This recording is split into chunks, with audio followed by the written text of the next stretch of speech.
The drill bit screamed as it cut through ancient rock. Lieutenant Theodora Brennan stood in the observation bubble watching the red dust billow and swirl in the thin Martian atmosphere. She was 28 years old, Air Force pilot, 3 tours on the Mars orbital station, hands steady enough to dock a shuttle in a solar storm. She'd been assigned to escort duty because Dr. Elias Moravec had insisted on absolute military security. No civilian contractors, no corporate observers, just 6 military personnel and the old archaeologist who'd spent 40 years studying satellite imagery of Mars, convinced that something waited beneath the canyons. The comm crackled. "Lieutenant Brennan, you need to see this." Teddy, everyone called her Teddy, pushed off and floated through the connector tube to the drill site. The tunnel stretched down into darkness, lights strung along the walls like luminescent pearls descending into the throat of something vast and sleeping. "Doctor!" Moravec waited at the bottom. 70 years old, grey beard coated with red dust, eyes that hadn't slept in 3 days, burning with something that looked like fever, but was actually vindication. "We found it," he said simply.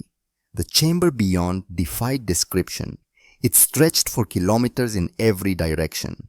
The walls weren't rock. They were metal or something like metal, black and smooth and covered in patterns that hurt to look at directly. Geometric designs that seemed to shift when you weren't watching. Mathematical proofs written in a language that predated human civilization by millions of years. And in the center, rising like a monument to forgotten gods, stood the archive. Teddy had seen ancient human ruins, Egyptian temples, Mayan pyramids, Roman aqueducts. This made them look like children's toys. The archive was a perfect sphere 30 meters across, hovering a meter above the chamber floor with no visible support. Its surface rippled like liquid mercury, reflecting nothing, absorbing light like a hole in reality. "Don't touch it," Moravec warned, but his hand was already reaching out. The moment his fingers made contact, the sphere responded. Light erupted from its surface, not the harsh white of human technology, but something else. Colors that had no names, frequencies that shouldn't exist.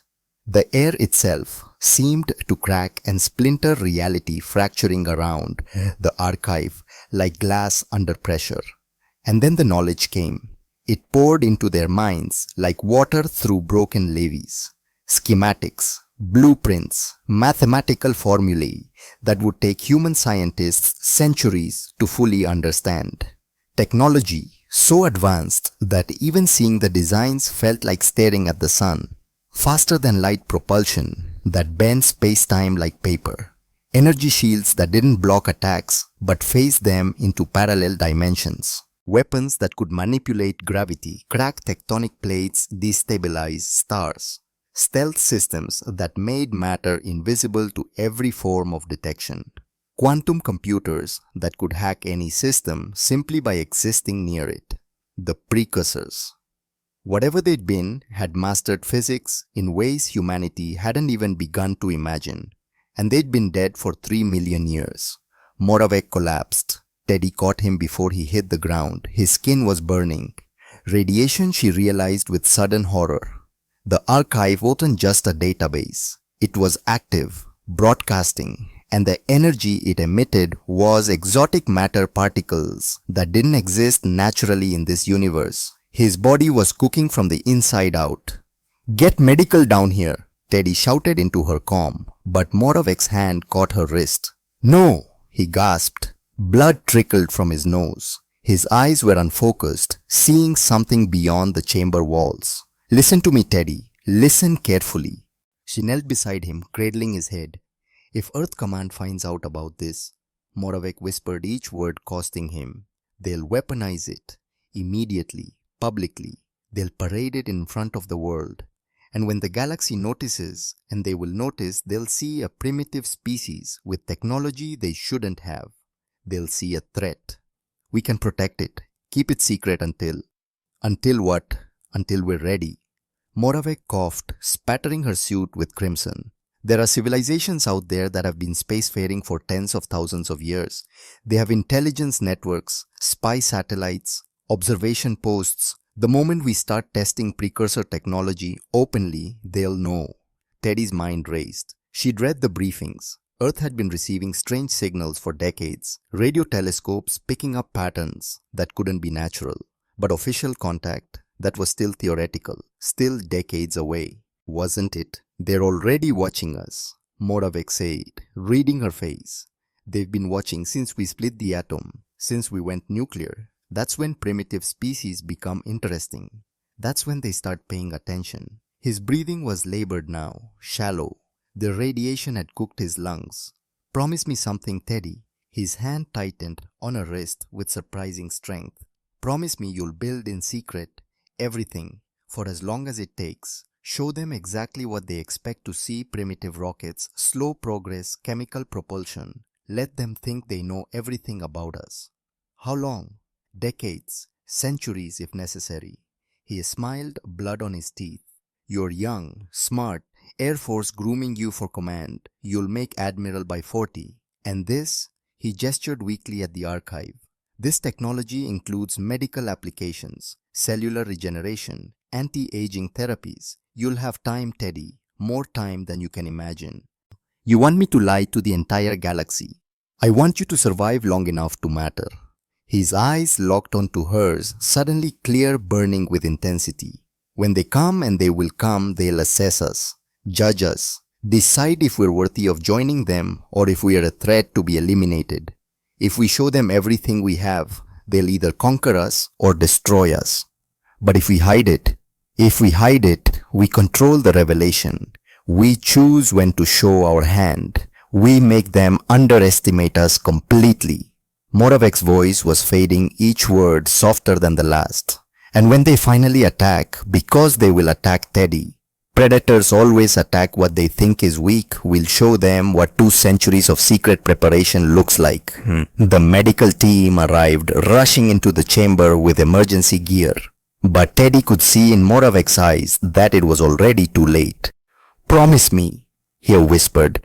Promise me you'll be patient. Promise me you'll build a force so strong that no one in the galaxy can threaten us. And promise me you'll use that strength to protect, not conquer. Because that's the difference, Teddy. That's what separates civilization from barbarism. Power with restraint. Theodora Brennan, 28 years old, looked down at the dying archaeologist who'd just handed her the keys to technologies that could reshape human destiny. She thought about lies that spanned centuries, about patience measured in generations, about building weapons in darkness while smiling in the light. She thought about what it would cost, the sacrifices required, the people who would die maintaining the deception. And she made a choice that would echo across the galaxy for centuries to come. 230 years, she said quietly. They'll never see us coming.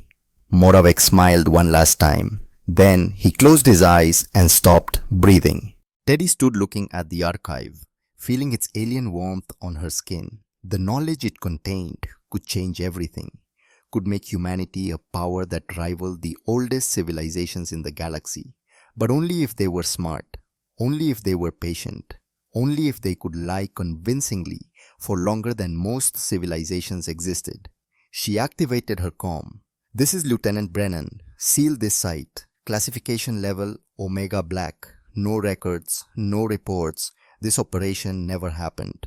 A pause. Then, acknowledged. What about the team? Teddy looked at the 5 other military personnel in the chamber. They'd all seen the archive. They all knew what it meant. They're with me, she said. All of them. For as long as this takes. Montage. The long game. Years became decades. Decades became centuries. In 2060, Captain Theodora Brennan stood before a closed session of the Joint Chiefs and explained why Earth's space program needed to be split into 2 parallel tracks. One public, one secret, one that would broadcast humanity's slow, steady progress to anyone watching, one that would build an armada in the shadows. They called it Project Veil.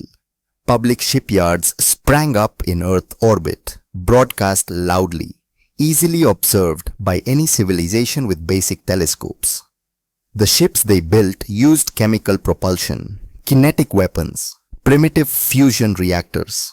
Exactly what you'd expect from a species that had only just reached its own moon a century earlier. But beneath Mars in caverns, expanded and reinforced with precursor technology, the real construction began. Teddy oversaw it all. She'd made Admiral by 36, 4 years ahead of Moravec's prediction. And she'd immediately requested assignment to Mars Colonial Development, a boring bureaucratic posting that no ambitious officer wanted. Perfect cover. The first real warship, ADS Retribution, came off the hidden assembly line in 2089. It didn't look like the public vessels.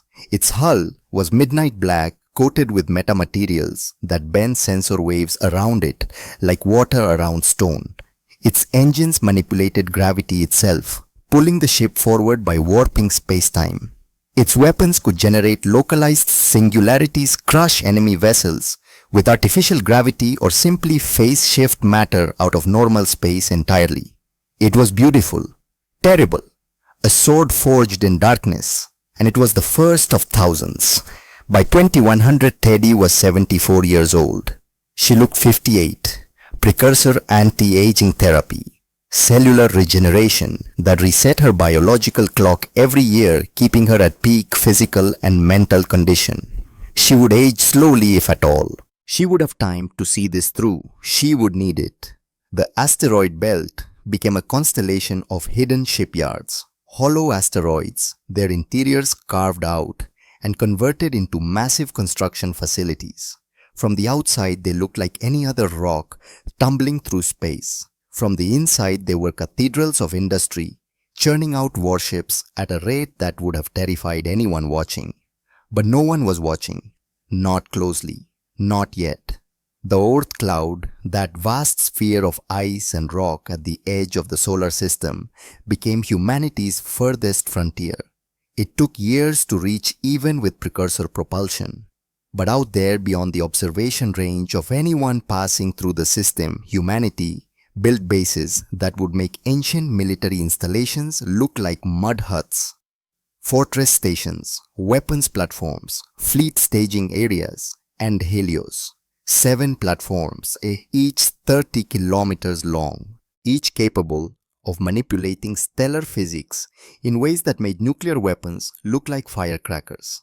They could destabilize stars, trigger supernovas, crack planets like eggs. Theodora Brennan stood on the observation deck of Helios Prime in 2198, watching its systems come online for the first time. She was 174 years old, still looked 58, and she felt the weight of every single year. "We built weapons of genocide," she said quietly to her chief engineer. "God help us. Admiral, if anyone attacks us, then we'll defend ourselves with overwhelming force. But these..." She gestured at the view screen at the enormous weapon stretching into the darkness of deep space. "These exist to prove we could, to make absolutely certain that no one doubts our capability. But the moment we use one, we become monsters. We become the thing we're preparing to fight against." She turned away from the window. "Mark my words, these platforms will never fire in anger. They're deterrents, promises, proof that we have the power but choose not to wield it. That's the only way this works." The engineer nodded slowly. "You're building a sword we'll never draw." "I'm building 7 swords we'll never draw, because the strongest weapon isn't the one you use. It's the one you hold at your enemy's throat and then walk away from." By 2250, Earth's secret fleet numbered 1,800 ships. By 2280, 3,472. And still, to anyone watching from the outside, humanity looked like a peaceful species bumbling its way into space with outdated technology and naive optimism. Chemical rockets, kinetic projectiles, fusion drives that would have been impressive 3,000 years ago but were laughably primitive by galactic standards. The deception held. It held because Teddy Brennan ran it with absolute ruthlessness. Intelligence officers who got too curious disappeared. Corporate executives who asked too many questions found their companies bankrupt. Politicians who threatened to reveal the program for political gain suffered convenient scandals. 43 people died over 80 years maintaining the lie. Teddy remembered every name, every face, every family that would never know why their loved one had vanished. She carried them like stones in her chest. But she kept her promise. In 2274, Teddy's granddaughter was born. Cassiel Brennan, military family, grew up on Mars, surrounded by the secret that defined their bloodline. She was 10 years old when she asked her great-grandmother why she looked younger than Cassiel's own mother. "Because I made a promise to a dying man," Teddy said, "and keeping that promise takes a very long time." "What kind of promise?" Teddy knelt down, looking the girl in the eyes. "That humanity would never be defenseless again, that we'd be strong enough to protect ourselves, and that we'd use that strength wisely." "Do you understand the difference?" Cassiel thought about it. "Being strong isn't the same as being mean." "Exactly." Teddy smiled. "Remember that. Always." 16 years later, Commander Cassiel Brennan would volunteer for the most dangerous mission in human history. She would command one of 12 ships that everyone, including their own crews, believed were humanity's only defense. She would fly into battle knowing it was a suicide mission, and she would do it to keep her great-grandmother's promise. The signal came on a Tuesday. It arrived simultaneously at every deep space listening post humanity maintained. Not a radio transmission, not electromagnetic radiation, something else, quantum entanglement. Instantaneous, across any distance, a method of communication that shouldn't be possible according to human physics, but it was very possible according to precursor physics. And the message was simple: "We know you're there. It's time to talk." The Galactic Council, 47 member civilizations, some thousands of years old, some tens of thousands, species that had been traveling between stars when humans were still painting on cave walls. They'd been watching Earth since 1945, since Trinity, since the first atomic bomb split the sky and announced to anyone listening that another species had just discovered nuclear physics. That's when primitive civilizations became interesting. That's when they earned an invitation. The council's terms were straightforward. Send a diplomatic delegation, present Earth's case for membership, demonstrate your technology, prove you're worthy of joining civilized galactic society. Simple, professional, cordial. But Theodora Brennan, 230 years old and looking 58, sat in the Pacific Command bunker 3 kilometers beneath the ocean floor and read the intelligence reports with growing certainty that the council's invitation was anything but cordial. "They're testing us," she said to her assembled staff. "They want to see what we have, how strong we are, whether we're a threat or just another primitive species they can absorb." "Recommendation, Admiral." Teddy smiled. It was not a kind smile. It was the smile of someone who'd spent 2 centuries preparing for exactly this moment. "We give them exactly what they expect to see." 3 months later, the Galactic Council chamber. The chamber was enormous, nearly a kilometer in every direction. Its walls were crystalline material that shifted colors based on the dominant emotion in the room. Right now, those walls flickered purple and orange, the colors of amusement and contempt. Ambassador Liana Frost stood in the center of the chamber surrounded by aliens. To her left floated the Vorti delegation. Beings of living crystal, their bodies refracting light into cascading rainbows. Beautiful, ancient, 8,000 years of continuous civilization. They'd been building starships when Earth was in its Bronze Age. To her right squatted the Klesh Overmind. Not one being, but thousands. An interconnected swarm of insectoid creatures that moved as one spoke with 1,000 voices in perfect unison and possessed a collective intelligence that could calculate hyperspace trajectories in real time. Behind Liana loomed the Delium representatives, 4 armed giants, grey skin scarred from centuries of warfare, each one powerful enough to tear through steel with their bare hands. The Delium Empire, 5,000 years of conquest, 10,000 warships, masters of military doctrine that had crushed 300 civilizations. They were not impressed with Earth. High Counselor Vextar of the Vorti spoke first, his crystalline form resonating with barely concealed mockery. Let us be clear, Ambassador Frost. Earth requests full membership in this council. That is correct, Counselor. Earth, a species that has barely left its own star system. Earth whose fastest vessels require years to reach even their nearest stellar neighbors. Earth whose weapons still rely on chemical reactions and metal projectiles. Laughter rippled through the chamber. The Klesh swarm chittered in amusement, their 1,000 voices, creating an unsettling harmony. Even the normally stoic Delium allowed themselves rumbling chuckles that sounded like distant thunder. The walls flashed orange. Derision. Lyanna Frost kept her face neutral, hands clasped behind her back. She'd been briefed extensively by Admiral Brennan. She knew her role. Play weak, play naive, let them laugh. Humanity has met all the requirements for council membership, she said calmly. We have established peaceful contact with 3 existing council species. We have demonstrated faster than light capability. We have submitted our technological and cultural databases for review. And your defense fleet? Admiral Krell of the Delium Empire stepped forward. Massive arms crossed over his chest. Each arm was as thick as Lyanna's torso. Those 12 ships docked at the outer ring. Yes, Admiral, our defensive fleet.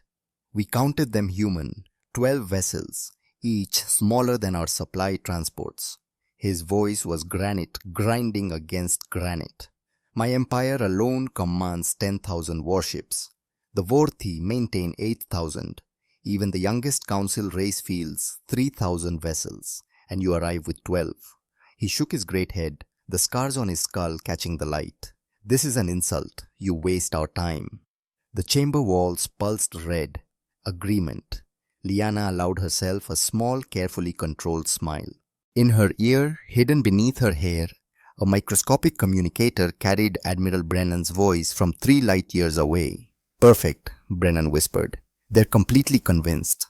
Those 12 ships, Lyanna said aloud, represent Earth's commitment to peaceful dialogue. We brought our diplomatic fleet, not our full military capability. The laughter that followed was like breaking glass. Vexter's crystalline body rang with amusement. Human, do not embarrass yourself further with obvious lies. Our intelligence network is thorough. We have monitored your system for 50 of your years. We have watched every satellite launch, every test flight, every construction yard. We know the full extent of your capabilities. He leaned forward, light fracturing through his body. Those 12 ships are not a diplomatic gesture. They are everything you have. Lyanna felt Admiral Brennan's satisfaction through the comm. This was the moment they'd prepared for. The moment when the council's arrogance would seal its own fate. You're certain of that? Lyanna asked quietly. Absolutely certain. The Klesh Overmind responded, its 1,000 voices synchronized perfectly. We have analyzed your vessels, chemical rockets for maneuvering, kinetic projectiles for weapons, energy shields that could barely stop a micrometeorite. Your most advanced ship is equivalent to what the council was building 3,000 years ago. You're primitives, Vexithar added, playing at spacefaring. You have nothing we haven't already catalogued and dismissed. In Lyanna's ear, Admiral Brennan's voice, hook, line and sinker. They bought it completely. Nevertheless, Lyanna said, bowing her head slightly, we formally request consideration for council membership. Request denied. Admiral Krell's voice cut through the chamber like a blade. The council has no interest in babysitting a race that can barely defend its own world. However, the Delium Empire is not without mercy. We offer Earth protectorate status. Hell began counting on his 4 hands. You will place your system under our military authority. You will pay tribute of 40% of your raw materials and trade goods annually. You will disarm your primitive fleet and allow Delium forces to establish bases on your worlds. In exchange, we will ensure no harm comes to you. And if we refuse? Lyanna asked. Krell's laugh was like an avalanche. Then you will learn why the Delium Empire has endured for 5,000 years, while countless upstart races have been reduced to footnotes in history. Economic sanctions at minimum, blockade of your system if you prove stubborn, military action if you prove foolish. The walls flashed red again, deeper, more certain. Every council member, all 47 civilizations, nodded their approval or whatever passed for nodding in their varied anatomies. This was a standard procedure. This was how the galaxy worked. The strong dominated the weak. The old exploited the young. The established powers kept the new arrivals under their collective boot. This was order. This was civilization. This was exactly what Theodora Brennan had predicted 2 centuries ago. Liana appeared to consider the offer for a long moment. The silence stretched until it became uncomfortable. Several council members shifted. Vexter's colors flickered toward blue unease. Finally, Liana bowed her head. Earth accepts protectorate status, she said quietly. We recognize that we have much to learn from the established powers of the galaxy. We are grateful for the Council's wisdom and the Delium Empire's generous offer. The walls flashed gold. Satisfaction. A wise decision. Vexter said, his crystalline body chiming with pleasure. Perhaps your species shows more intelligence than we credited. You may return to your ships and convey our terms to your government. We expect formal compliance within 72 of your hours. Liana turned to leave, her footsteps echoing in the vast chamber. She had almost reached the exit portal when she paused and looked back. One question, if I may. Krell waved a dismissive hand. Speak. Has the Council considered that they may have been mistaken in their assessment of humanity? The question hung in the air for 3 heartbeats. Then, the laughter began again, louder this time. The Klesh swarm's chittering grew into a roar. The Vorthi crystals chimed like breaking glass. The Delium delegation slapped their thighs with all 4 arms. Mistaken, Vexter managed between chimes of laughter. Human, we have sensors that can detect a child's toy from 1,000 light years away. We have intelligence networks that have toppled empires. We have been watching your species since you first split the atom. There is no mistake, you are primitives with delusions of grandeur. Liana nodded slowly. I see. Then you are absolutely certain that those 12 ships represent the full extent of Earth's military capability. Absolutely, Krell stated. We have watched your every move for half a century. We know every ship you have built, every weapon you have tested, every soldier you have trained. You cannot hide from the Council's gaze. Thank you for clarifying that, Liana said. It's good to know exactly where we stand. She turned again to leave, but Krell called out. You seem remarkably calm for someone whose world has just been subjugated human. Liana glanced back one final time. Her smile was different now, colder, sharper, touched with something the Council delegates couldn't quite identify. In hindsight, they would recognize it as pity. You've only seen what we wanted you to see, she said quietly. Then she walked through the portal and was gone. The chamber erupted in laughter again, but there was an edge of uncertainty to it now. Vexter's colors flickered briefly toward blue before settling back to gold. Primitive bluster, he announced to the assembly. Paid no mind. But deep in the Council station's docking ring, Ambassador Liana Frost boarded her shuttle and activated her encrypted communicator. Quantum entanglement, instantaneous across 3 light years. A communication method the Council didn't know existed. Admiral Brennan, she transmitted, they've bought it completely. They think those 12 ships are everything we have. They're certain they've been watching us for 50 years. They know nothing about the Mars facilities, the asteroid belt shipyards, or the Oort cloud bases. The deception is complete. The response came instantly from Earth. From a bunker 3 kilometers beneath the Pacific Ocean. From a woman who had waited 2 centuries for this moment. Understood. Return home, Ambassador, and watch the news feeds. The Delium won't be able to resist making an example of us. When they do, we'll be ready to show them what humanity really looks like when we stop pretending to be harmless. Liana allowed herself a genuine smile as her shuttle undocked and began its journey home. Behind her, the council continued their session, already forgetting about the primitive humans who had just accepted their place as subjects. They would remember soon enough. 72 hours later, Titan Station, Commander Cassiel Brennan floated in the observation dome of her quarters, watching Saturn's rings catch the distant sunlight. Titan Station orbited the moon, home to 3,200 miners and their families. Methane processing, hydrocarbon extraction, boring unglamorous work that kept the inner systems industries running. It was also home to her daughter.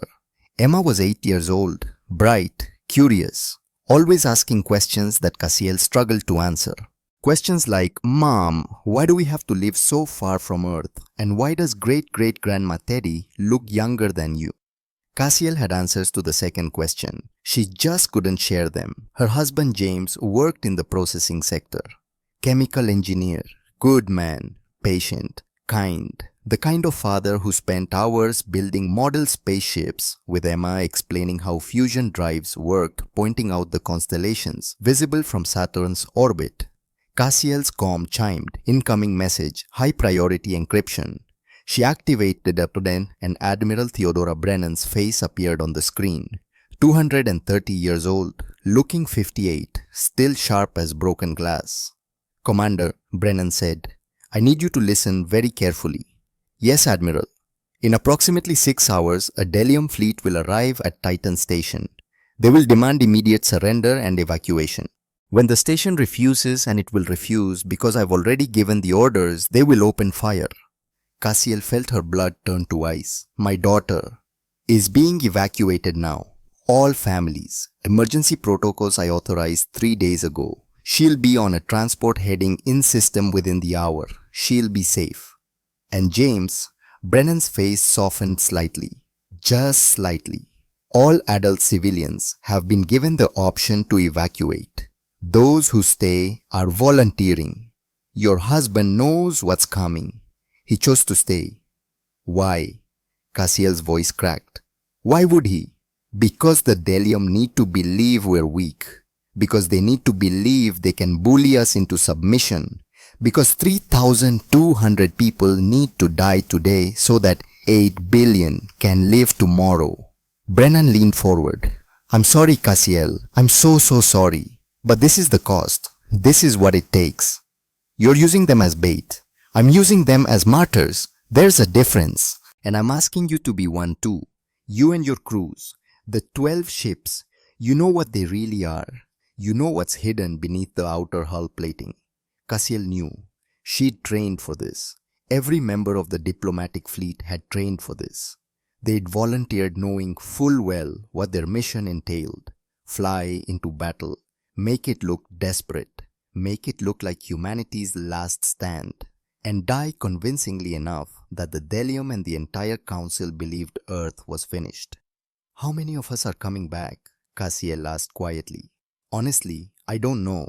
The plan is for at least one ship to survive long enough to jump to FTL. But Cassiel, all of you need to fight like you're not expecting to come back. It has to look real." "It will be real. Those are real Delium warships, real weapons. People will really die." "Yes." Brennan's voice was iron. "They will, and I'll carry every single name for the rest of my life. But that's the price of the promise I made. That's what it takes to keep humanity free." Cassiel closed her eyes, thought about Emma, about James, about the future they'd planned together, about the future she was about to die to protect. "When do we launch?" 5 hours. Get some rest, Commander. And Cassiel, your daughter will grow up knowing her mother was a hero. I'll make sure of that." The comm went dark. Cassiel floated in silence, watching Saturn's rings, thinking about promises made to dying men and the price of keeping them. 2 centuries of preparation, 3,200 lives about to be sacrificed. 12 ships pretending to be humanity's only defense.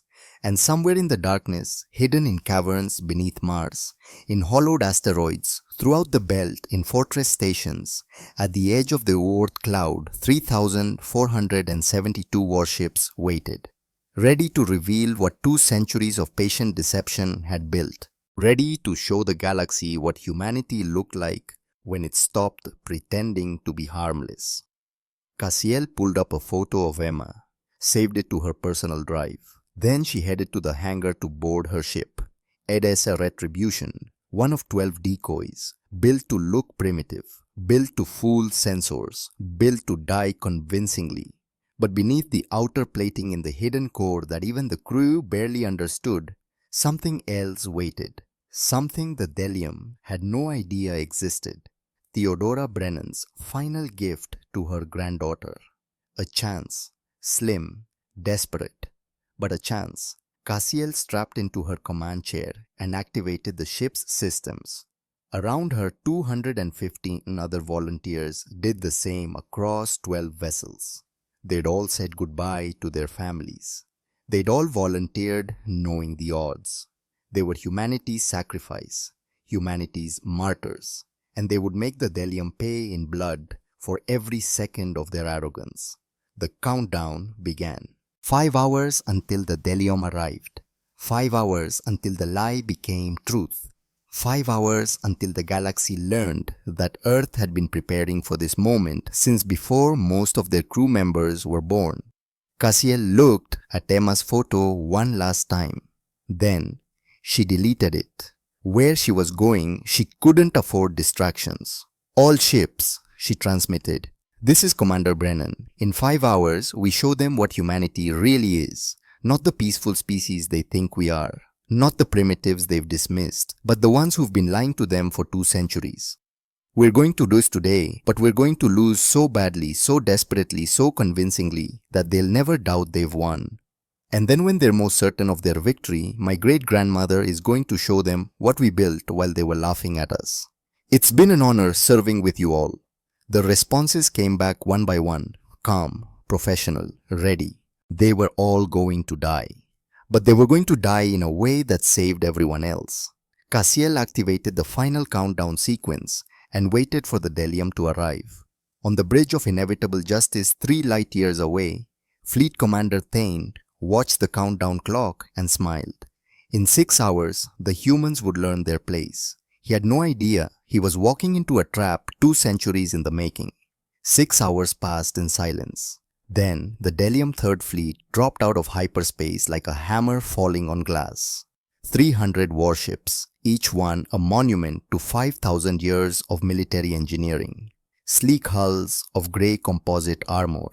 Energy weapons that could vaporize cities. Missile batteries carrying fusion warheads capable of cracking continents. Point defense systems that could track and destroy thousands of incoming projectiles simultaneously.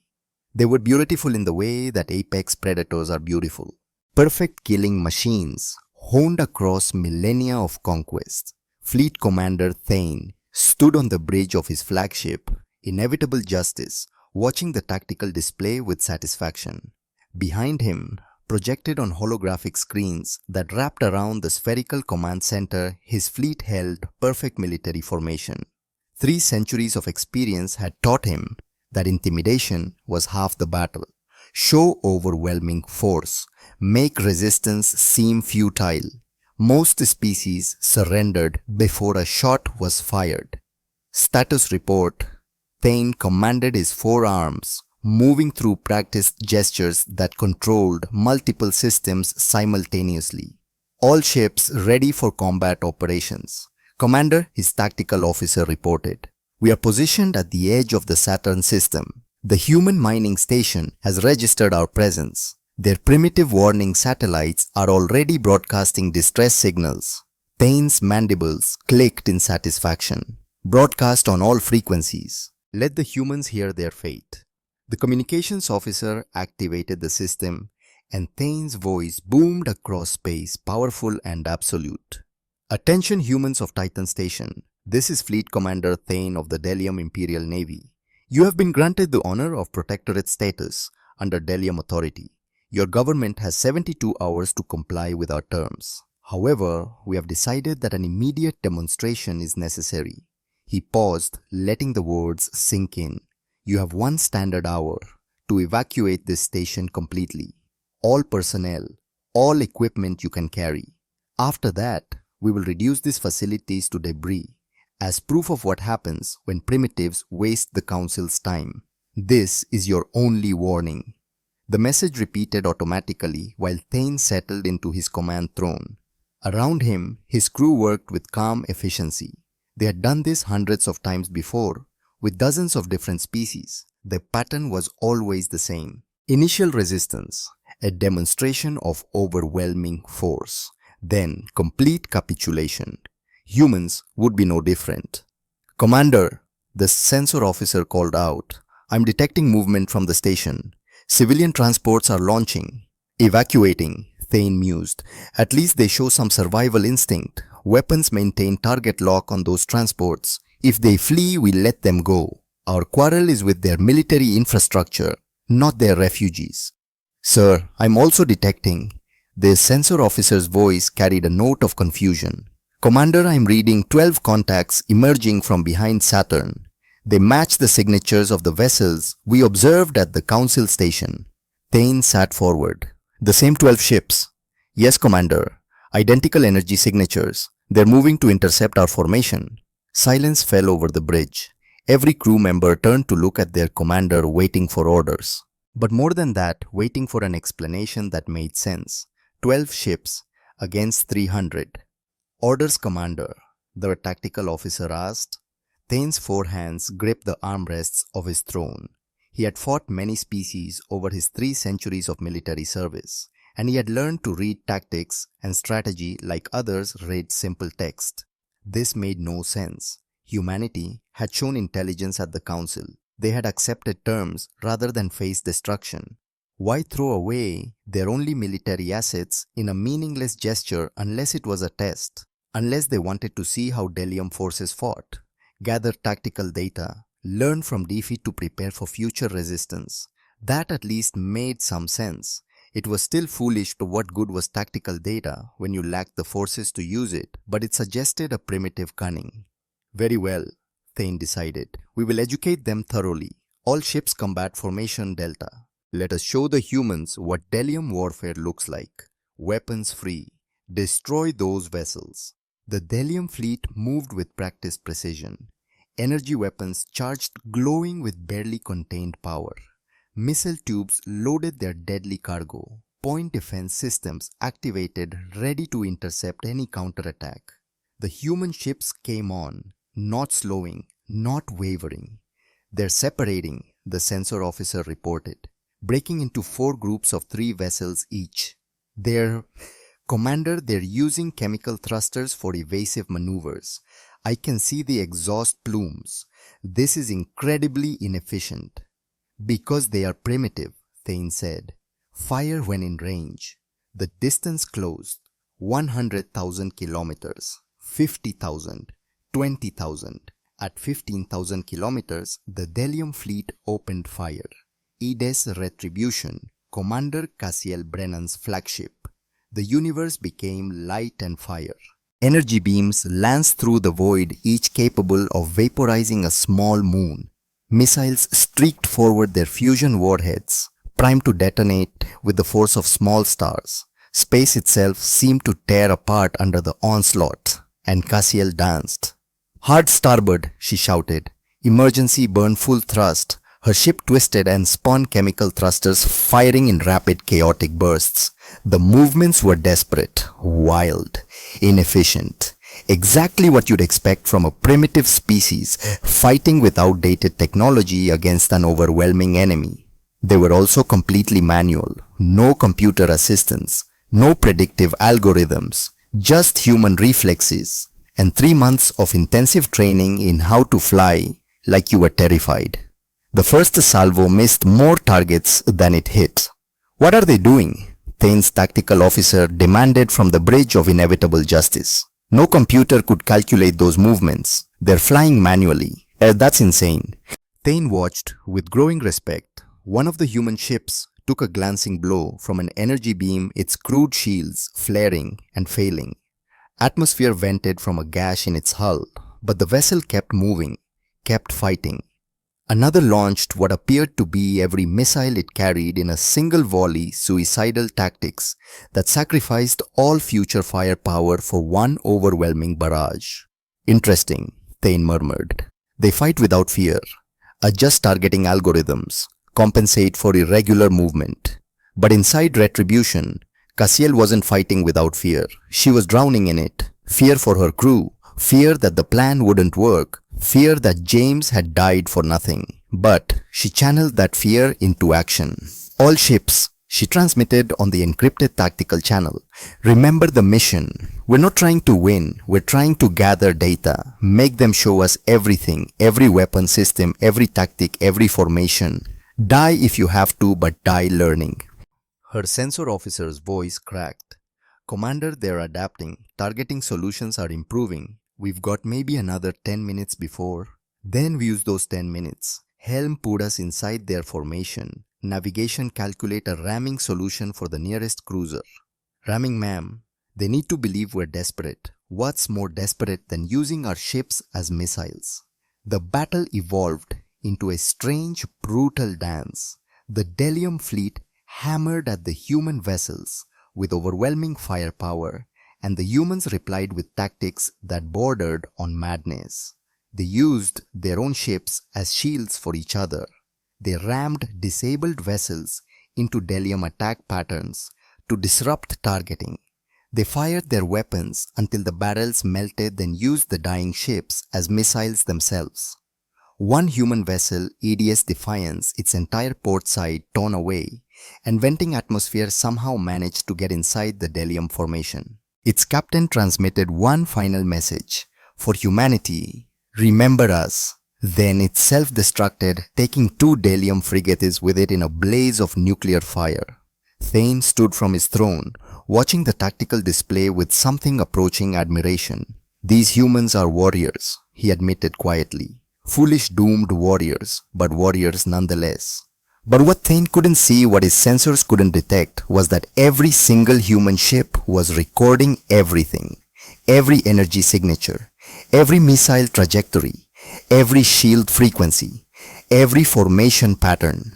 Data poured into encrypted storage cores protected by precursor quantum encryption that wouldn't break even if the ships were reduced to atoms. Data that was being transmitted in real time via quantum entanglement back to Admiral Theodora Brennan's command center 3 light years away. Commander, Cassiel's tactical officer said, voice steady despite the ship shaking around them. We've confirmed their shield modulation frequencies, energy weapon focal points, missile guidance protocols, formation doctrine for fleet engagements. We've got everything the Admiral wanted. Cassiel nodded, watching another human ship die on her screen. EDS Valiant, 216 souls total across the fleet. Now 198. Make it count, she thought. Make every death count for something. All ships, she transmitted. Primary objective complete. Secondary objective survive long enough to get this data home. Break formation, scatter pattern Omega. Every ship for themselves. Jump to FTL as soon as you're clear. The 12 ships, now 11, now 10, broke and ran. Desperate, fleeing. Exactly what defeated primitives would do. The Delium fleet pursued with ruthless efficiency. One by one, the human ships fell. They fought to the last shot, the last missile, the last breath of their crews. 11 ships became clouds of expanding debris, their crews dying in the cold vacuum of space. Retribution took a direct hit that sheared off its entire aft section. Half the crew died instantly. Cassiel felt the ship screaming around her alarms, wailing systems failing. Engineering, can we jump? FTL drive is intact but barely. One jump, maybe, if we're lucky. Then make it count. Helm calculate jump coordinates, maximum distance, random heading, anywhere but here. Commander, there's something. Another impact. The bridge lights died. Emergency systems kicked in, bathing everything in red. Jump now. Reality twisted, folded. The universe became something else for 3 seconds that felt like eternity. Then they were somewhere else, somewhere dark, somewhere safe. somewhere 50 light years from Saturn, drifting in interstellar space with half their ship missing and 18 crew members still alive out of the original 23. Cassiel unbuckled from her command chair and floated through the dying ship to the communications station. Get a message to Earth. Quantum entanglement. Direct to Admiral Brennan. Tell her we got everything. Full tactical data on Delium weapons shields and doctrine. 216 volunteers, 18 survivors, mission accomplished. The comm officer, bleeding from a head wound, but still functional, sent the message. The response came instantly. Well done, Commander. Come home. Your daughter is waiting for you. Your husband died a hero. They all did. And now we're going to make sure their sacrifice meant something. Cassiel closed her eyes, felt the tears come, let them float in the zero gravity like tiny crystals. James was gone. 198 others were gone. But the plan had worked. Titan Station, 1 hour after the battle. Thane's forces arrived at the station to find it completely abandoned, no life signs. The facilities were intact, but empty power systems still running, but no humans anywhere. They ran, Thane said with satisfaction. All of them just ran. Commander, we're detecting the same pattern at all 12 colonies in this sector. Every human outpost has been evacuated. Total silence from all human channels. Something cold settled in Thane's gut. An instinct honed over 3 centuries of warfare. This silence was different. This felt deliberate. Commander, the sensor officer's voice carried an edge of panic. Ship Alpha 7 just disappeared from sensors. Disappeared. Sir, one moment. It was on patrol at grid coordinates 47 Alpha. The next moment, nothing. No distress signal, no explosion, no debris field. It simply stopped existing on our sensors. Before Thane could respond, the communications board lit up with incoming signals. Alpha 12 reporting contact with unknown. The transmission cut off mid-sentence. Beta Squadron requesting backup. We're under static. This is Carrier Infinite Glory. We are taking fire from silence. Thane watched in growing horror as his fleet icons winked out one by one on the tactical display. Not exploding, not fleeing, simply vanishing as if they had never existed. In the span of 10 minutes, he lost 73 ships. 73 warships gone, with no enemy visible, no weapons fire detected, no trace of what was killing them. All ships combat alert, he roared. Maximum sensor sweep. Find whatever is attacking us. The sensor officer's hands moved frantically across his console. Commander, I'm detecting massive gravimetric distortions across all sectors. Energy signatures are... Sir, they are not matching any known technology in the Delium database. What do you mean not matching? I mean these energy readings predate even Vorti archives. This technology is ancient, Commander. Older than the Council itself. Thane's blood ran cold. And then as if someone had thrown a switch, his sensors lit up like the surface of a star. Contacts, hundreds of them, thousands, appearing simultaneously in perfect formation surrounding his entire fleet in a sphere of steel and threat. They had been there all along, hidden by technology that made them invisible to every sensor the Delium Empire possessed. How many? Thane whispered. The sensor officer's voice cracked. 15,472 contacts, Commander. All warships, all reading active weapons and ready status. The bridge fell into absolute silence. 15,000 ships. The Delium Third Battle Fleet numbered 300, and he had already lost 73 vessels in the last 10 minutes. Hail them, Thane ordered quietly. I need to speak with whoever commands this force. The view screen flickered to life. A human woman appeared, wearing a crisp military uniform of deep blue. Her hair was pulled back severely. Her eyes held an expression that Thane recognized immediately, the look of a predator that had just cornered its prey. But there was something else there too, something that looked almost like sadness. Fleet Commander Thane, she said, I am Admiral Theodora Brennan of the Earth Defense Force. I believe we need to have a conversation. The revelation. Thane straightened in his command throne, trying to maintain his dignity despite the situation. Forearms crossed over his chest, voice steady. Where did these ships come from? Our intelligence tracked every vessel Earth constructed for 50 years. Admiral Brennan's smile was sharp and cold.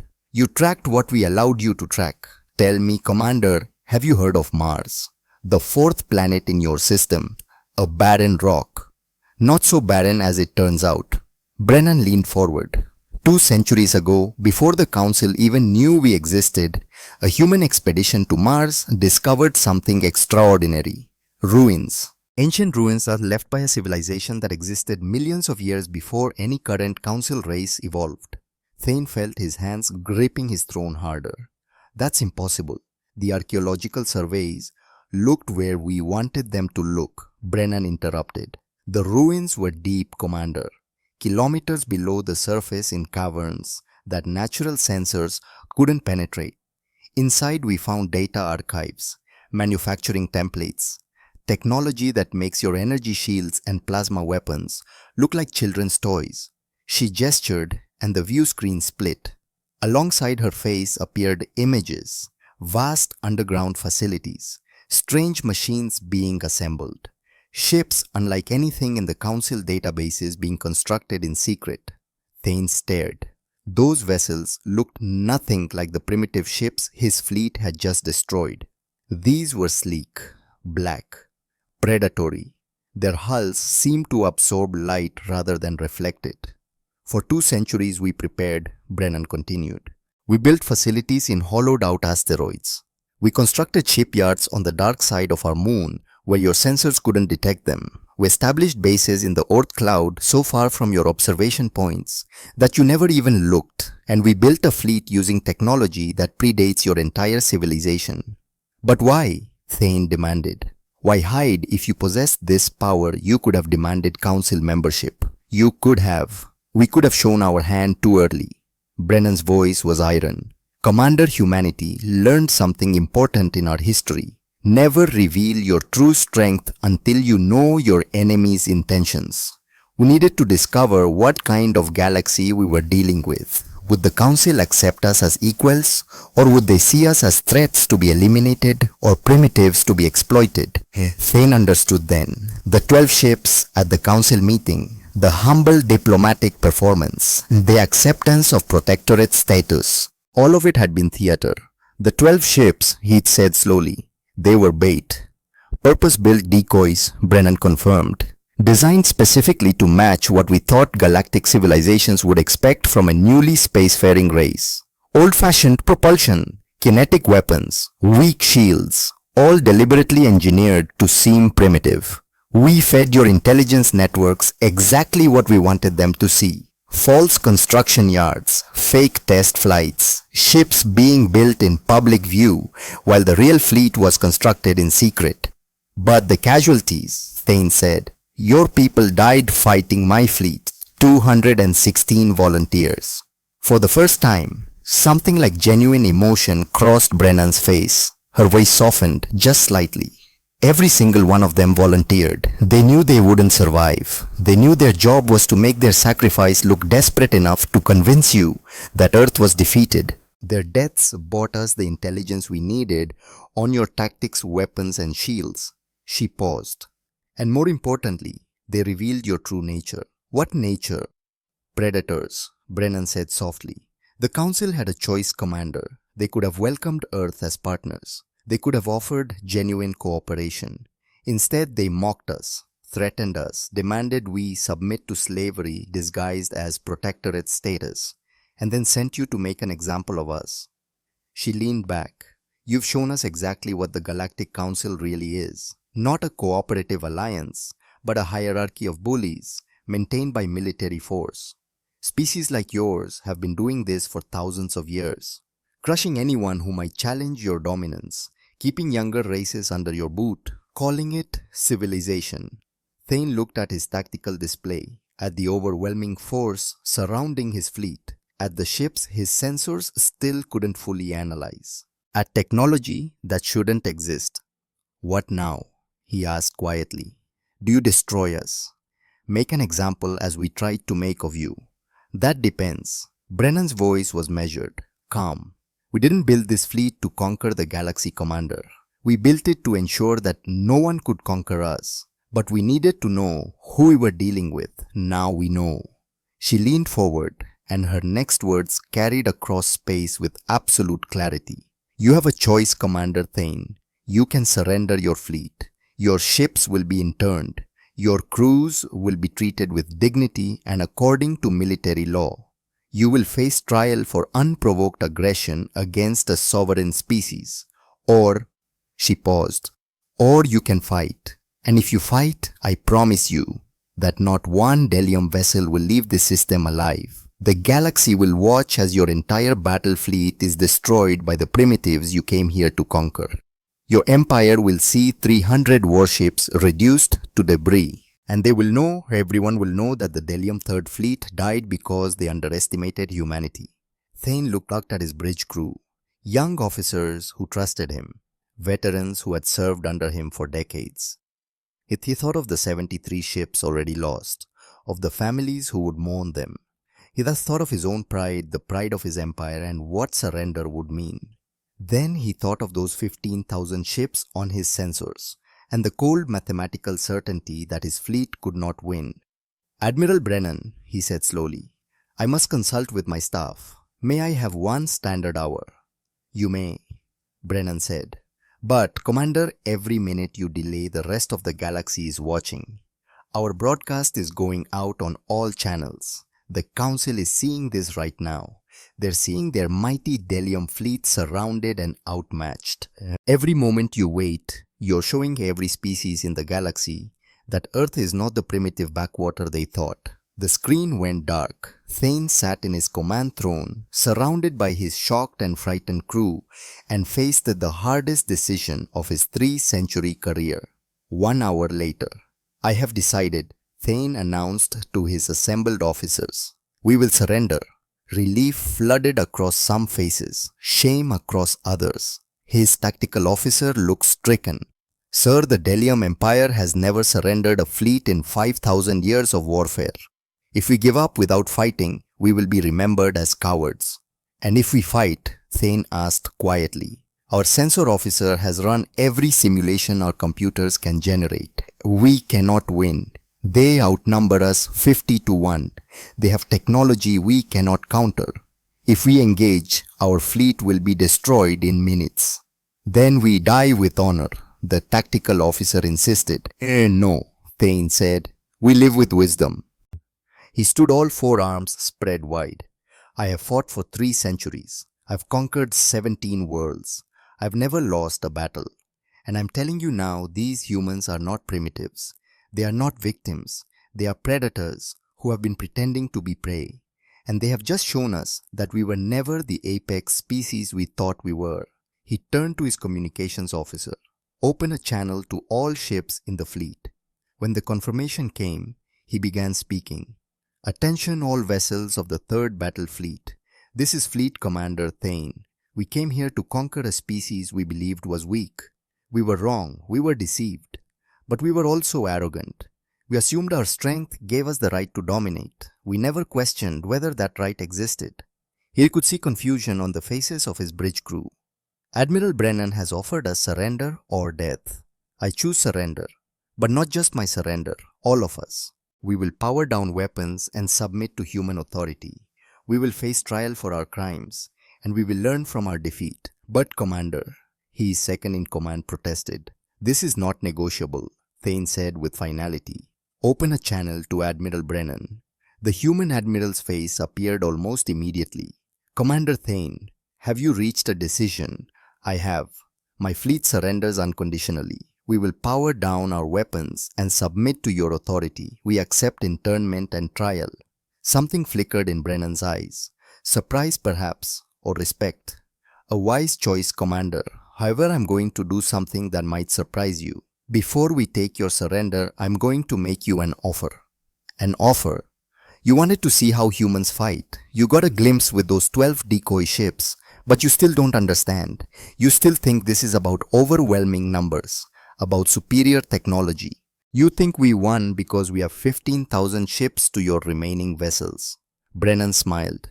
I'm going to teach you something, Commander Thane. Something about what real strength looks like. I'm going to give you a fair fight.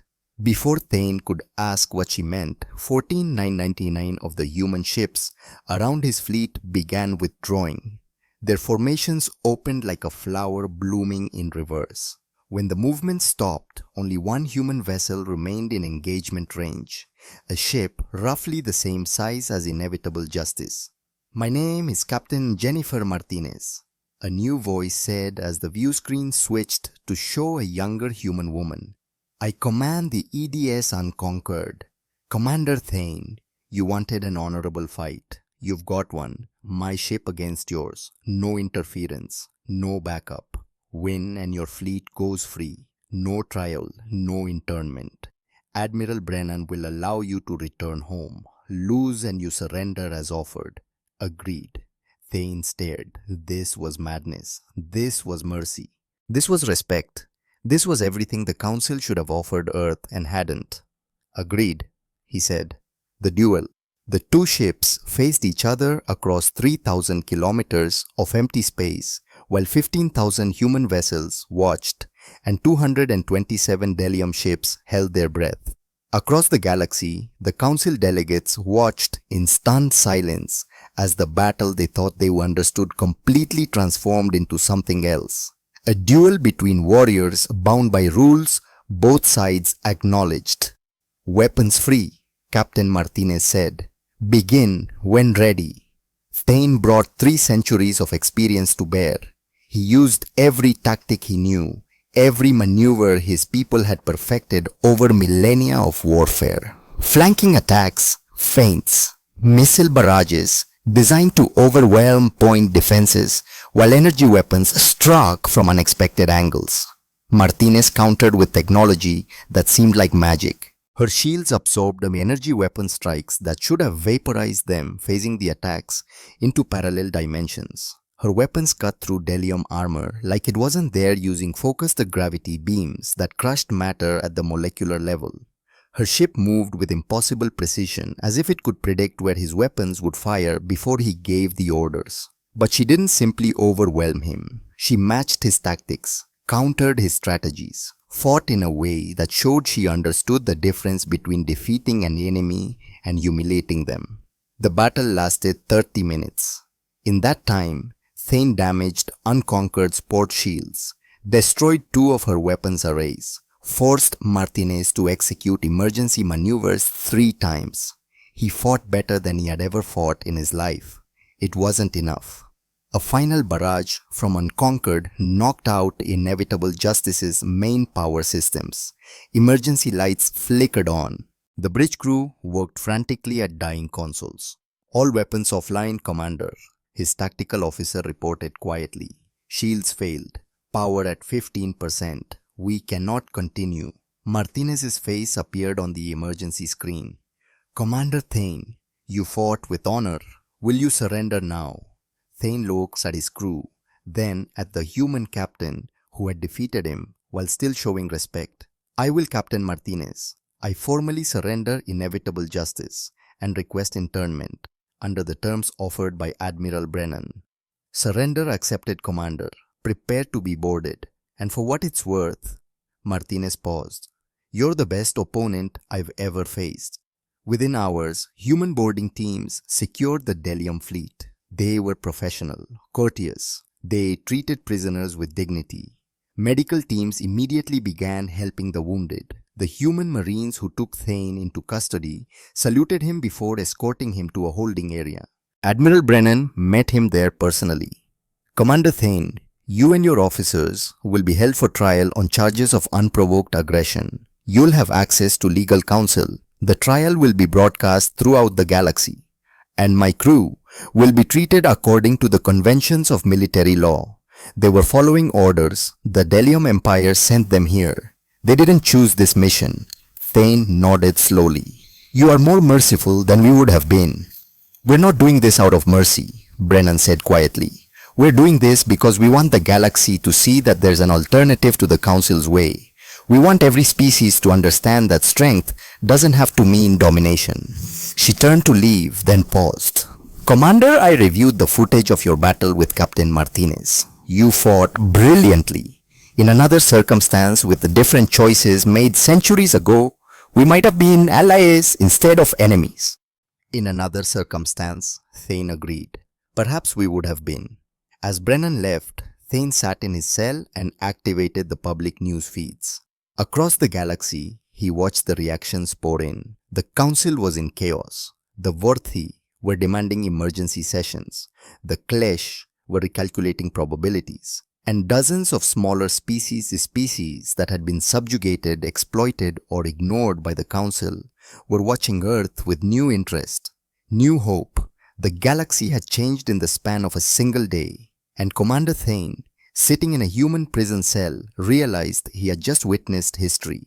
The moment when the old order died, when the balance of power shifted, when a species the council had dismissed as primitive revealed they had been playing a different game entirely, a game they had been planning for 2 centuries, a game they just won. He thought about Admiral Brennan, about her sad eyes when she mentioned the volunteers who had died, about the patience required to maintain a deception for centuries, about the wisdom to show mercy when vengeance would have been easier. And he thought, perhaps we deserved this defeat. Perhaps we needed it. On his screen, he watched Admiral Brennan preparing to address the Galactic Council, and he listened as she prepared to explain to 47 civilizations that the rules had just changed. Forever. The Galactic Council chamber. Emergency session. The emergency session had been in progress for 6 hours, and High Counselor Vexthar's crystalline form flickered through colors so rapidly it hurt to look at. Red for anger, blue for fear, orange for disgust, cycling endlessly as he struggled to process what every delegate was seeing on their displays. This is impossible. The Kalesh overmind insisted its 1,000 voices speaking in perfect unsettling synchronization. Our intelligence networks are flawless. We monitored Earth for 50 standard years. We tracked every satellite, every test flight, every construction facility. There is no way they could have hidden 15,000 warships. And yet they did, Admiral Krell said quietly. The massive Delium stood to one side of the chamber, his 4 arms hanging limply at his sides. His nephew Fleet Commander Thane was currently imprisoned by humans. The shame of it had shaken the entire Delium military hierarchy to its foundation. The footage played again on the chamber's main display. Human ships, sleek black predatory, surrounding the 3rd battle fleet. The one-on-one duel between Thane and Captain Martinez. The professional, almost gentle manner in which human marines had taken prisoners. And most disturbing of all, Admiral Brennan's recorded speech explaining how Earth had hidden its true capabilities for 2 centuries. We need to respond, insisted Councillor Trevmar of the Bendari Confederacy, his scales rippling with agitation.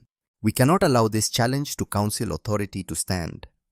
If Earth gets away with this deception, every protectorate and client species will start questioning our oversight.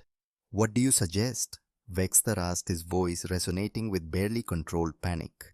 Send another fleet. The humans just defeated 300 Delium warships with minimal losses. They have 15,000 ships we know about. How many more might they have hidden? Then we send everything, Trevmar argued. The combined council fleets number over 30,000 warships. We will overwhelm them with pure numbers. Admiral Krell shook his great head. You're not thinking clearly. The humans didn't just defeat us. They were toying with us. Their technology is superior. Those ancient ruins they found on Mars. He paused, accessing the archaeological databases. There are legends of a precursor civilization that vanished millions of years ago, species that could shape space-time itself. If the humans have access to even a fraction of that technology, he didn't need to finish. The implications hung in the chamber like a death sentence. We need more intelligence, the Klesh Overmind stated. We need to know the full extent of Earth's military capability before we, the Overmind, stopped speaking mid-sentence. Every delegate turned to look at it. The swarm of interconnected beings had gone completely still, which for the Klesh was like watching a river suddenly freeze. Overmind, Vexeter asked carefully. What's wrong? Our long-range sensors, the Overmind said slowly, its unified voice carrying a note of horror that sent chills through every delegate present. We're detecting massive energy signatures throughout human space. Dozens of them, hundreds. They're powering up. Ships, bases, weapons platforms. They've been hidden dormant and now they're coming online. How many? Vexter demanded. The sensor data flowed onto the chamber's displays. The delegates watched in growing disbelief as contact after contact appeared. Ships emerging from the old cloud like ghosts materializing from fog. Hidden bases in asteroid fields revealing themselves. Massive construction yards that had been invisible to every scan activating their power cores. Estimated count, the Overmind said quietly, is over 118,000 warships, and that's just the first wave of contacts. More are appearing every minute. The chamber fell into absolute silence. 118,000 ships. The entire Galactic Council's combined military might accumulated across thousands of years by dozens of species totaled 32,000 vessels. Earth had hidden more than 3 times that number and had built them in secret over just 2 centuries. This changes everything, Vexeter whispered. Before anyone could respond, every communication screen in the chamber activated simultaneously.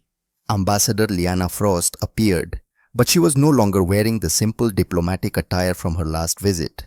Now she wore a military uniform, similar to Admiral Brennan's, and her expression held none of the diplomatic neutrality from before. Greetings, esteemed members of the Galactic Council, Frost said, her voice cold and formal. I apologize for interrupting your deliberations, but we thought you should know something important. She paused for effect. The fleet you've been watching, the 15,000 ships that defeated the Delium 3rd Battle Fleet, that wasn't our military. That was our first defense fleet designed specifically to protect our home system. She gestured, and the display split to show streaming footage from dozens of locations. Ships massive beyond comprehension, moving through space. Mobile shipyards the size of moons. Weapons platforms that looked capable of cracking planets. What you're seeing now is our actual military capability, Frost continued. 118,000 warships across 7 full fleets. 43 mobile shipyards capable of constructing new vessels anywhere in the galaxy. 16 planet-class defense stations. And several dozen experimental vessels that use technology even we don't fully understand yet. Vexter's crystalline form turned a sickly grey color. You're attempting to intimidate us. This is a bluff. Is it? Frost's smile was razor sharp. Your sensors are tracking every contact I'm describing right now, Counselor. This isn't a holographic projection or a tactical simulation. These ships are real. They exist. They are armed, and they are currently moving into formation around Council territory. She leaned forward. But we're not here to conquer you. We're here to deliver a message, and you're going to listen to it very carefully. Another figure appeared beside Frost on the screen. A being that looked vaguely reptilian, with scales that shifted through multiple colors. Iridescent, beautiful alien. Then, another appeared, an insectoid creature. Nothing like the Klesh, with compound eyes that seemed to hold ancient intelligence. Then a fourth something that appeared to be made of liquid metal, its form constantly flowing and reforming. Allow me to introduce our allies, Frost said. Species that the Council rejected, exploited or ignored. Species that you deemed too primitive, too different, or too troublesome to be worth your attention.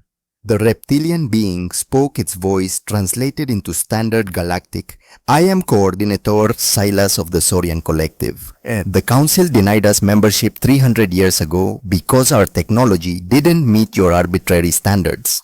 Earth gave us access to the precursor archives. Now our ships fight alongside theirs. 2,000 vessels strong. The insectoid spoke next, its voice like wind through crystal caves. I am Hive Queen Zara. The council classified my species as non-sentient because our communication methods confused your analysts. Earth recognized our intelligence and treated us as equals. We owe them a debt that can never be repaid. 800 ships stand ready, the liquid metal being flowed into a vaguely humanoid shape. I am Unity Prime. My people were enslaved by the Delium Empire for 2 centuries. Earth helped us escape and gave us sanctuary. We stand with them against any threat. 1,200 vessels. Frost looked directly into the camera, her eyes hard as diamonds. The galaxy has a choice to make, Council. You can continue operating as you have a hierarchy maintained by military force where ancient species dominate and emerging races are exploited or destroyed, where strength equals the right to rule and weakness equals the obligation to serve. She paused. Or you can accept that things have changed. What are you proposing? Admiral Krell asked quietly, his voice heavy with the weight of defeat. A new council, Frost said. One based on equality, not age. One that protects emerging species instead of subjugating them. One that operates by consensus rather than threat. Earth and our allies are willing to share the precursor technology. We've developed defensive systems, medical advances, propulsion upgrades with any species that joins this new coalition. Her expression hardened. But let me be absolutely clear. We will not be denied, dismissed, or dominated. If the current council structure refuses to change, we will create our own, and every species that has suffered under your rule will have the option to join us. How many of your protectorates do you think will choose to stay with you when they see an alternative? Vexthar's crystalline form pulsed with chaotic colors. You're threatening to split the galaxy. We're offering to unite it, Frost corrected, but on terms that are fair to everyone, not just the oldest civilizations. The precursor species that left those ruins on Mars, they fell because they became complacent. They assumed their strength would last forever. They stopped innovating, stopped questioning, stopped growing. They died out while younger species evolved around them. She leaned closer to the camera. Don't make the same mistake. And if we refuse, Trevmar demanded, if we choose to fight, Frost's expression didn't change, but something cold entered her voice. Then you'll discover that 118,000 warships is just what we've revealed so far. You'll learn that humanity spent 2 centuries preparing for this moment. You'll understand why every species that joins our alliance does so willingly, not under threat of force. She paused, letting the words sink in. And you'll realize too late that you had a chance to be partners and chose to be enemies instead. The screen went dark. The council chamber erupted into chaos. 6 months later, Earth, Pacific Command bunker. Admiral Theodora Brennan stood in front of the massive memorial wall, 2 centuries of patience etched into her face. The wall was black granite, polished to mirror brightness, and on it were engraved 3,200 names. The victims of Titan Station, and among them, James Reeves, husband, father, chemical engineer, age 34. I'm sorry, Brennan said quietly to the wall, to the names to the ghosts that haunted her. I'm sorry I used you. I'm sorry I made you into martyrs. I'm sorry your families will carry that grief forever. She touched James's name gently. But I'd do it again. God help me, I'd make the same choice. Because 3,200 died so 8 billion could live free. Footsteps echoed behind her. She didn't turn. Admiral, a familiar voice said. Commander Cassiel Brennan, her granddaughter, alive against all odds. 18 survivors from the sacrifice fleet. 18 out of 216. How's your daughter? Brennan asked. Emma's doing well. She asks about her father. I tell her he died protecting humanity, that he was a hero. He was. Was it worth it, grandmother? Cassiel's voice was quiet, but there was an edge to it. 216 people, 3,200 civilians. Was it worth the cost? Brennan finally turned, looked at her granddaughter, scarred, traumatized, but alive. Ask me that question in 100 years. Ask me after we've stopped 36 conflicts. After we've protected species that can't protect themselves. After we've shown the galaxy that there's an alternative to rule by force. She gestured at the memorial wall. These people died so that we could have the moral authority to say no more. So that we could stand in front of the council and prove that we're not conquerors. Not because we can't conquer, we've proven we could, but because we choose not to. Philosophy, Cassiel said. Easy to preach, harder to live. Which is why we have to live it every day. Brennan turned back to the wall. Every time we choose mercy over vengeance. Every time we help instead of harm. Every time we walk away from a fight we could win. That's when these names mean something. That's when their deaths become more than just casualties. They become the foundation of something better. Cassiel was quiet for a long moment. Then, the council wants to meet. Formal negotiation. They're calling it the New Galactic Accords. Let them wait, Brennan said. We respond on our timeline now, not theirs. Let them wonder. Let them worry. Let them realize that we don't need their approval or their blessing. Admiral Krell has requested to speak with you personally about his nephew. Brennan nodded. Commander Thane, how is he? Adjusting to captivity. The trial is in 3 weeks. He's different, quiet, thoughtful. He's been teaching our tactical officers Delium combat doctrine. Says he wants to pay his debt to humanity for showing him what honor actually means. He's learning, Brennan said. That's good. We'll need allies like him. Former enemies who understand why we fight the way we do. She started walking toward the exit, Cassiel, falling into step beside her. The galaxy is watching us now. Every move we make. Every decision. We're not primitive humans anymore. We're not the dismissed, mocked species that arrived at the council chamber with 12 ships and humble apologies. They reached the elevator and Brennan pressed the button for the surface. We're something new, something the galaxy hasn't seen before. A species strong enough to dominate, but choosing to protect instead. And that choice, that constant daily exhausting choice, is what separates us from the council we're replacing. The elevator doors opened. Sunlight streamed in, bright and warm. Come on, Brennan said. We have work to do. 1 year later, Galactic Council Chamber, the new Accords. The chamber looked different now.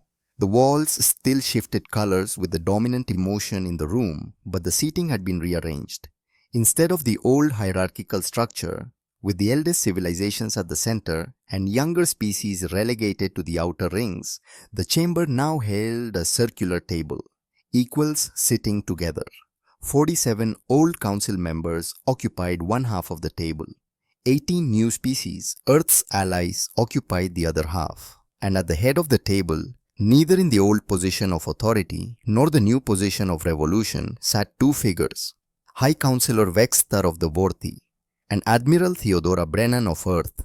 Let us begin, Vexthar said, his crystalline form a steady neutral white. The New Galactic Accords. Article 1. No species may subjugate, exploit or demand tribute from another species. All partnerships must be voluntary and mutually beneficial. Agreed, Brennan said. Around the table, 47 old council members and 18 new allies signaled their agreement. Some enthusiastically, some reluctantly, but all of them agreed, because they had seen the alternative. Article 2, Vexithar continued. Military force may only be used in defense of sovereign territory or in response to direct aggression. Preventive war is prohibited. Agreed, Brennan said again. Article 3. All species have the right to develop their own technology and defend their own space. No species may impose technological limitations on another. This one caused murmurs. Several old council members shifted uncomfortably. This article directly contradicted millennia of policy. But Admiral Krell stood all four arms spread wide. The Delium Empire agrees, we have learned, the hard way, that attempting to control other species' development only breeds resentment and eventual conflict.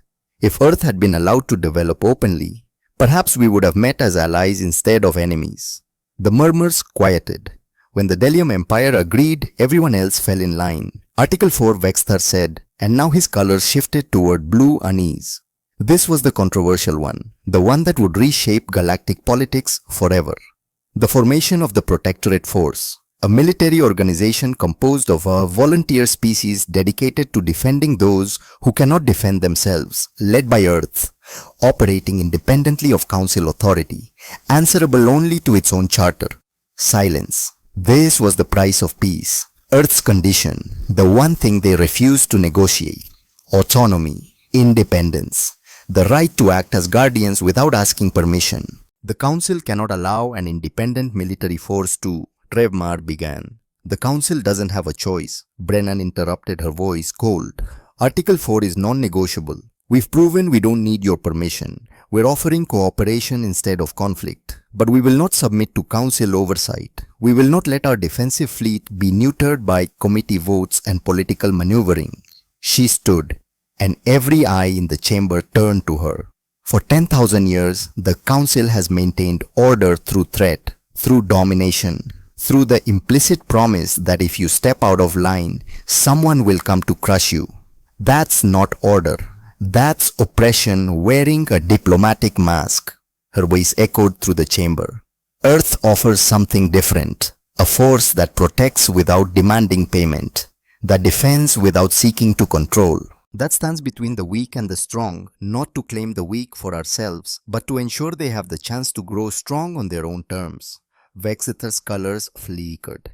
And if your protectorate force becomes corrupt, if Earth decides to use this independent military for conquest, then you'll have the moral authority to stop us, Brennan said simply. And you'll have the proof that we're no different than you were. But until that day, you'll give us the chance to prove that a species can be strong without being cruel, powerful without being exploitative, capable of violence but choosing restraint. She looked around the table. That's the test, not whether we can build weapons. We've proven we can. Not whether we can win wars. We've proven that too. The real test is whether we can have power and choose not to abuse it. Every single day. For how long, Tasamantawan asked. How long will Earth maintain this restraint? Forever, Brennan said. Or until we fail. Whichever comes first. And if we fail, if we become the monsters we fought against, then I hope someone has the strength to stop us the way we stopped you. The chamber was silent for a long moment. Then Admiral Krell stood. The Delium Empire seconds Article 4. We have seen what Earth is capable of. We have also seen their mercy. Let them be guardians. The galaxy needs them. One by one other delegates stood, some reluctantly, some with genuine relief, some because they had no choice, but they all stood. Article 4 is ratified, Wexter said quietly. The Protectorate Force is recognized. Brennan nodded. Then we have an accord. 10 years later, Edes Unconquered, Deep Space Patrol. Captain Jennifer Martinez stood on the bridge of her ship, now the flagship of the Protectorate Force's Second Fleet. 42 years old, veteran of 6 major conflicts, hero of the Battle of Saturn, and teacher to a new generation of officers who had grown up in a galaxy that Earth had changed. Captain, her sensor officer called out, detecting a distress signal. Unknown origin, 17 light years out. What kind of distress? Military. Someone's under attack. Heavy weapons fire detected. Mass signatures suggest. The officer paused. Ma'am, those are worthy attack patterns, but the defending ships don't match any known signatures in our database. Martinez felt that old familiar tension settle into her shoulders. Another conflict. Another species in trouble. Another chance to prove what the Protectorate Force stood for. All ships condition yellow.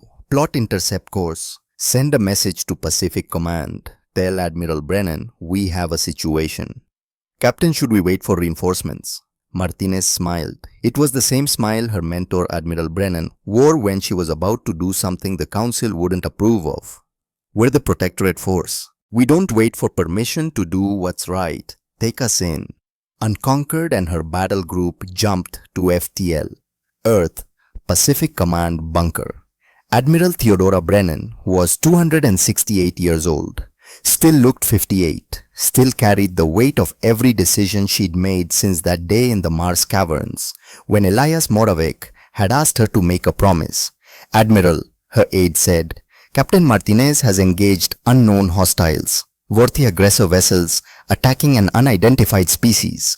Martinez is moving to intercept." Brennan pulled up the tactical display, watched the icons move, watched another battle begin, another conflict where Earth would stand between the strong and the weak. "How's it going?" she asked. "Martinez is outnumbered 3-1, but she's got support from a Delium squadron. War Marshal Thane is personally leading them." Brennan smiled. Thane, the enemy who had become an ally, the student who had become a teacher. Living proof that people could change, that enemies could become friends, that the cycle of violence could be broken. If you had the patience, if you had the wisdom, if you had the strength to choose mercy when vengeance would be easier. "Send reinforcements," Brennan ordered. "Full battle group. And tell them no civilian casualties. We capture the worthy ships if we can. We give them the same choice we gave the Delium. Surrender and face justice or die." "Yes, Admiral." Brennan stood walking to the observation window that looked out over the Pacific Ocean.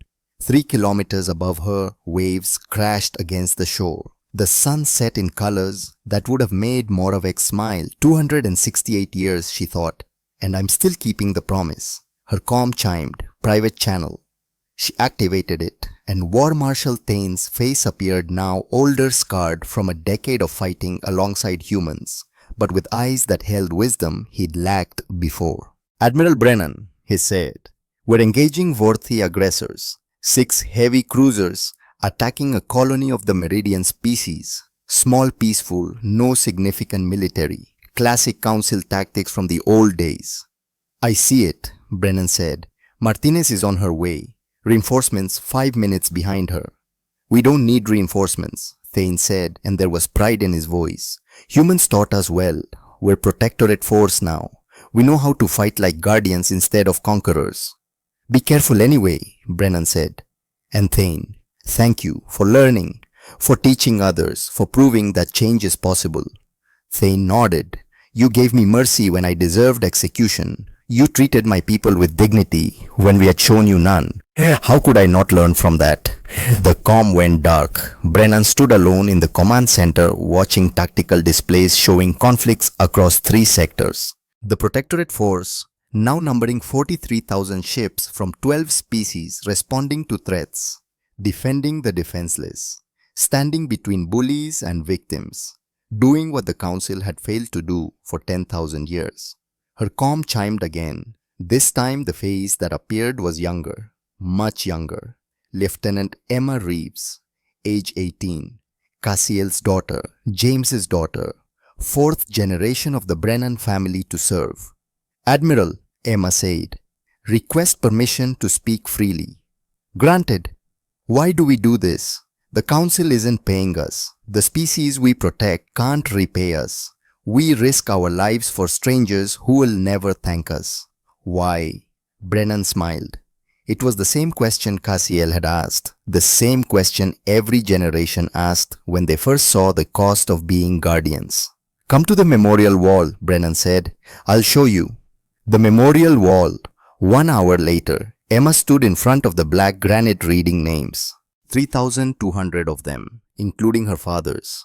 "James Reeves," she said quietly. "My dad. He died before I was born. Mom says he was a hero, that he gave his life so Earth could be free." "He did," Brennan confirmed. "Was it worth it? Was his death worth all of this?" Emma gestured around at the command center at the displays, showing Protectorate force ships fighting across the galaxy. Brennan was quiet for a long moment. Then, "Your father died so that humanity would have the moral authority to say no more, so that we could stand in front of bullies and prove we're not like them, so that we could build weapons of genocide and then choose not to use them, so that we could be strong enough to protect everyone, not just ourselves." She turned to face Emma. "Was it worth it? I don't know. Ask me in another 100 years. Ask me after we've saved 1,000 species. Ask me after we've created a galaxy where strength means protection instead of domination." "But you think it was?" "I think your father believed it was. I think 216 people volunteered knowing they'd die because they understood that some things are worth dying for. Freedom, dignity, the right to exist without bowing to anyone. Brennan touched James's name on the wall. Your father loved you, Emma, loved your mother, loved humanity, loved the idea that we could be better than the galaxy expected. That love made him volunteer, made him sacrifice, made him a hero. Emma was crying now. I just wish I could have met him. You carry his legacy, Brennan said gently. Every time you put on that uniform, every time you stand between the weak and the strong, every time you choose to protect instead of conquer. That's your father. That's all of them. She gestured at the wall. 3,200 names. 3,200 people who died so 8 billion could live free. So the galaxy could see that there's an alternative to 10,000 years of oppression. So that species like the Meridians, the ones Martinez and Thane are defending right now, could grow strong without being crushed first. How long do we keep doing this? Emma asked. How long do we have to be guardians? Forever, Brennan said simply. Or until someone better comes along. Until then, it's our responsibility, our duty, our choice. That's a long time. Yes, it is. Brennan smiled. But you know what? We're good at patience. We spent 2 centuries lying to the entire galaxy. We can spend the next 1,000 years protecting it. Compared to maintaining that deception, this is almost easy. Emma wiped her tears and straightened. Then I'd better get to the academy. Training starts at 0600. Dismissed, Lieutenant. Emma saluted and left. Brennan stayed alone with the memorial wall and the ghosts of 3,200 people who had died to make her a promise possible. We're keeping it, she said quietly to the names. To James. To all of them. Every day we're keeping it. The galaxy is changing. Slowly. But it's changing. Former enemies are now allies. Species that were oppressed are now free. And Earth stands guard. Not as conquerors, not as exploiters, but as guardians. She touched the wall one last time. Thank you for making it possible. Thank you for believing. Thank you for the sacrifice. Then she turned and walked back to the command center where tactical displays showed 43,000 ships protecting a galaxy that was still learning what peace looked like. Deep space. The Battle of Meridian. Captain Martinez watched as the worthy cruisers tried to flee. War Marshal Thane's squadron had disabled 4 of them. Martinez's ships had captured the other 2. 0 civilian casualties. 18 worthy taken prisoner. The Meridian colony was safe. Captain, her communications officer said, the Meridian are broadcasting a message, audio only. Put it through. A voice came through translated into standard Galactic. High-pitched, almost musical, definitely afraid. This is Meridian Colony 7. Thank you. We have no way to repay you. No resources, no technology, nothing to offer. Martinez smiled. You don't need to offer anything. We're the Protectorate Force. We don't require payment. We protect because someone has to, because it's right, because the strong have a responsibility to defend the weak. A pause. Then, why help us? We're not part of your alliance. We've never contacted you. We didn't ask for help. You don't have to ask, Martinez said. That's the point. When someone's in danger, you don't require them to fill out forms and promise favors. You just help, because that's what guardians do. Another pause. Longer this time. Are all humans like you? Martinez thought about Admiral Brennan, about the sacrifice fleet, about 2 centuries of patience, about the choice to show mercy when vengeance would be easier, about 10 years of protecting species across the galaxy without asking for anything in return. We try to be, she said. We don't always succeed, but we try, every day, because 268 years ago, an old man made a young woman promise to build a force strong enough to protect everyone, and she's been keeping that promise ever since. What was the old man's name? Dr. Elias Moravec. And the young woman is Admiral Theodora Brennan. She's still alive, still leading, still keeping the promise. We would like to meet her someday to thank her. She'd tell you the same thing I'm telling you, Martinez said. You don't need to thank us. Just survive. Just grow. Just become strong enough that someday, maybe you'll be the ones protecting someone else. That's how this works. That's how we change the galaxy. One protected species at a time. One act of mercy at a time. One choice at a time. The calm went silent for a moment. Then, we will remember this. The Meridian will remember that Earth came when we called. That the Protectorate Force asked for nothing in return. That guardians exist. That's all we ask, Martinez said. Remember. And when you're strong enough, pay it forward. She closed the channel and looked at her bridge crew, humans, Delium Saurian, even one worthy officer who had defected from the old Council forces because she wanted to be part of something better. All ships, Martinez ordered, return to patrol routes, mission accomplished, and someone send a message to Admiral Brennan. Tell her the Meridian are safe. Tell her we did it without casualties. Tell her. She paused, thinking about the memorial wall back on Earth, about 3,200 names, about the cost of being guardians. Tell her we're keeping the promise. Earth, the memorial wall, sunset. Admiral Theodora Brennan stood alone in the fading light, 268 years old, and still carrying the weight of promises made to dying men. Her calm chimed. The message from Captain Martinez. Mission successful. 0 casualties. Meridian colony saved. Another species protected. Another day where Earth proved that strength and mercy could coexist. She smiled. We're doing it, Elias, she thought. We're being guardians. We're showing the galaxy that there's another way. That power doesn't have to corrupt. That strength can be used to protect instead of dominate. It's not easy. Every day we make the choice. Every day we turn away from vengeance and toward justice. Every day we stand between the weak and the strong, knowing we could be the strong ones crushing everyone else. But we don't. Because you made me promise. Because 3,200 people died to give us the moral authority. Because the galaxy is watching and we have to prove we're different. The sun set behind her, painting the memorial wall in shades of gold and red. 3,200 names. 3,200 sacrifices. 3,200 reasons to keep being better. We're keeping the promise, Brennan said quietly to the wall, to the names, to the ghosts. Every day, every choice, every act of mercy, we're keeping it. She stood there until the sun disappeared completely and the stars came out. Stars that humanity had once looked at with wonder, wondering if they were alone. Stars that the Council had used to judge Earth as primitive, weak, unworthy. Stars that now watched as Earth, patient, strong, merciful, stood guard over a galaxy that was slowly learning what civilization really meant. Not age, not technology, not power, but choice. The choice to be guardians instead of conquerors. To protect instead of exploit.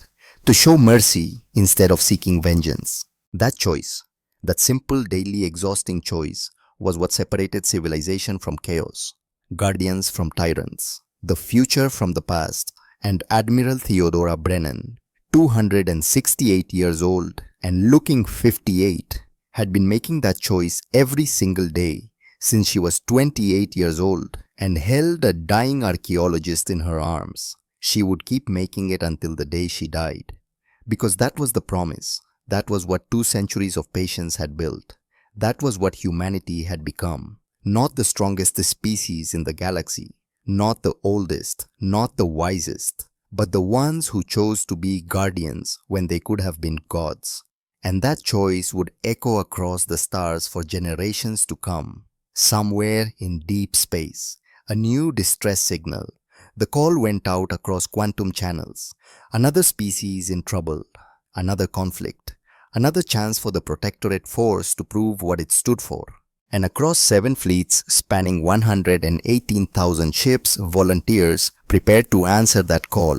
Humans, Delium, Saurian, Vorthi who had defected, Meridian who had grown strong enough to help others, Dozens of species united not by fear or force, but by the shared belief that the strong had a responsibility to protect the weak. They jumped to Ethel, moving toward danger, choosing to stand between the threatened and the threat. Because that was what guardians did. Because someone had to. Because 268 years ago, a dying man made a promise to a young woman, and she had been keeping it ever since. And she would keep it forever, or until someone better came along. Whichever came first.